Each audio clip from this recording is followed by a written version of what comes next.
Guys, स्वागत है आप सबका लो गेम के चैप्टर 9 में। एंड चैप्टर 9 में हम देखते हैं थोड़ी देर रेस्ट करने के बाद जो मिंकुई को अपने हाथों पे 4 डॉट्स दिखते हैं जो कि वो स्क्वायर बनाने की वजह से आए हैं। वो 4 डॉट्स जल्दी ही गायब हो जाते हैं, बट जो को पता होता है कि वो डॉट्स उसके शरीर में कहीं छुपे हुए हैं एंड अवकेन होने के इंतजार में है। इससे वो मतलब जो को अंदाजा लग जाता है कि अब रिचुअल परफॉर्म करने के लिए स्टेपल फूड की जरूरत नहीं पड़ेगी। थोड़ी देर बाद उसके पेट से गुलगुल की आवाज आ रही थी। उसे भूख लग रही थी, इसलिए वो उठ जाता है। वो अपनी पॉकेट वॉच निकालता है एंड देख के कहता है, मैं 3 घंटे से सो रहा हूँ। वो रूम के कॉर्नर में पड़े ब्रेड के टुकड़ों को उठाता है एंड हाँ, वो वही खाने की सोच रहा होता है क्योंकि उसके पास पैसे भी कम है एंड उसके होम टाउन में मतलब जहाँ से वो आया है वहाँ पर रिचुअल में दी गई ऑफरिंग खाना चलता है। इसमें क्लेन की मेमोरीज भी अपनी टांग अड़ाती है कि इतनी महंगी गैस सिर्फ लाइट जलाने के लिए यूज करना गैस का टोटल वेस्ट करने के बराबर है। इसलिए वो एक फर्नेस पे पानी उबालने के लिए रख देता है।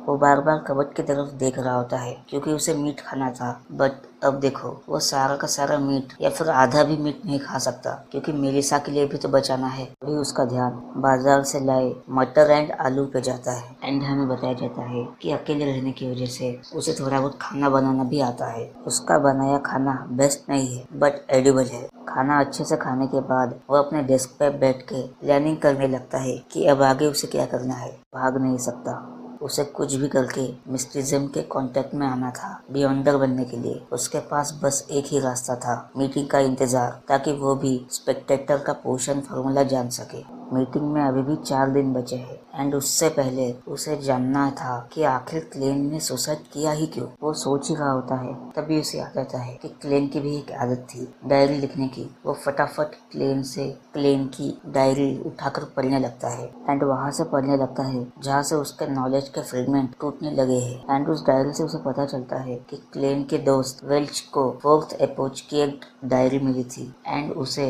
आर्कियोलॉजी डिपार्टमेंट के लोगों की मदद नहीं चाहिए थी, इसलिए उसने क्लेन एंड नाया से मदद मांगी उस बुक को डिकोड करने के लिए। एंड हाँ, इस बुक का क्लेन के सुसाइड से पक्का कोई ना कोई कनेक्शन है क्योंकि फोर्थ एपोच जो कि आयरन एज मतलब अभी जो एज चल रही है उससे पहले की एपोच काफी मिस्टीरियस थी। क्लेन वो डायरी पढ़ने लगता है। 18 जून क्लेन यूनिवर्सिटी ग्रेजुएट हुआ। 19 जून क्लेन को पता चलता है कि पिछले कई हजार सालों से फेज़ैक लैंग्वेज में कॉन्स्टेंटली बदलाव आए हैं। 20 जून उन्हें पता चलता है कि इस बुक का ऑथर एंटिगोनस फैमिली का मेंबर था। 21 जून बुक में ब्लैक एम्परर को मेंशन किया गया है। 22 जून एंटिगोनस फैमिली का सोलोमन एम्पायर में एक बहुत बड़ा ओहदा है एंड ऑथर बुक में मेंशन करता है कि वो सीक्रेटली किसी टूडर नाम के इंसान से मिल रहा है। 30 जून क्लेन खुद को रोक रहा होता है वेल्च के घर जाने के लिए एंड बुक के बारे में सोचने के लिए क्योंकि उसे इंटरव्यू के लिए प्रिपरेशन करनी थी। 24 जून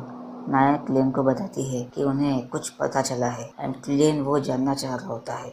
25 जून ऑथर नेचर ऑफ एवरनाइट जाने का मिशन एक्सेप्ट करता है जो कि समिट ऑफ हाईएस्ट पीक हॉर्नोसिस माउंटेन रेंज पे है एंड ये पीक सी लेवल के 6000 मीटर ऊपर है। 26 जून क्या ये चीजें सच में है एंड डायरी में यही तक रिकॉर्ड था। अब जो 28 जून को इस दुनिया में आया था मतलब 27 जून का रिकॉर्ड वो लाइन सब मरेंगे मुझे मिला के हो सकती है जो अभी यही सोच रहा होता है एंड वो सोच रहा होता है कि वो वेल्च के घर जाके इस नोटबुक के बारे में जरूर पूछेगा। तभी उसके दरवाजे पे जोक जोक से ठक ठक होती है। क्लेन पूछता है कौन है एंड बाहर से आवाज आती है बिच माउंटबेटन पुलिस का नाम सुनते ही क्लेन पहले तो थोड़ा डर जाता है बट वो पहले रिवॉल्वर अच्छे से छुपा देता है एंड दरवाज़ा खोलते हुए कहता है माफ़ करना मैं आराम कर रहा था। हमें माउंटबेटन के बारे में बताया जाता है कि वो बहुत रूड एंड ब्रूट आदमी है।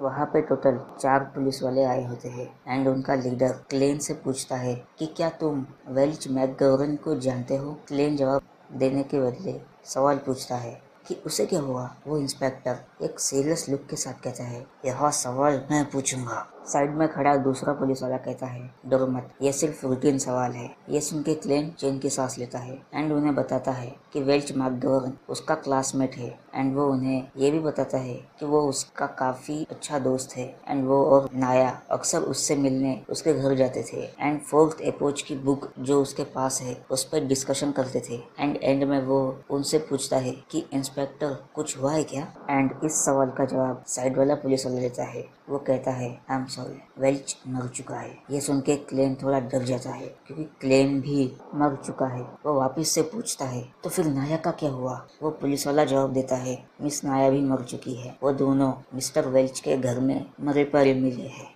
क्लेन पूछता है क्या उन्हें मारा गया था, मतलब उनका मर्डर हुआ था, शायद ये सुसाइड है। वो पुलिस वाला जवाब देता है सीन देख के लगता है कि उन्होंने सुसाइड किया है। मिस्टर वेल्च ने लगातार अपना सर दीवार पे मारा एंड नाया डूब के मर गई है बेसिन के पानी में, वो जो हम चेहरा धोने के लिए यूज करते हैं वो बेसन। क्लेन को यकीन ही नहीं हो रहा होता। वो ऑफिसर क्लेन से पूछते हैं आखिरी बार तुमने उन दोनों में से किसी को कब देखा था। क्लेन ये सवाल ध्यान से सुनता है एंड आंसर करता है जून 26 को। हम नोट्स में से एक नया चैप्टर पढ़ रहे थे, उसके बाद मैं घर आ गया था। जून 30 को जो मेरा इंटरव्यू है टिंगन यूनिवर्सिटी में, उसकी प्रिपरेशन के लिए। इतने में ही एक यंग पुलिस वाला जो क्लेन के ही एज का लग रहा होता है टेबल की तरफ जा रहा होता है। टेबल पे से डायरी उठाता है। क्लेन खुद से कहता है डैम, मैं छुपाना भूल गया। क्लेन घबराते हुए कहता है ओए ये नेसेसरी प्रोसीजर है। वो पुलिस वाला कुछ पन्ने पलटता है एंड कहता है ये क्या अजीब चीजें है एंड इस लाइन का मतलब क्या है, सब मरेंगे मुझे मिला के। ये कॉमन सेंस है, सब मरते हैं भगवान के अलावा। क्लेन जिसकी पूरी तरह से फट चुकी होती है वो डरते हुए जवाब देता है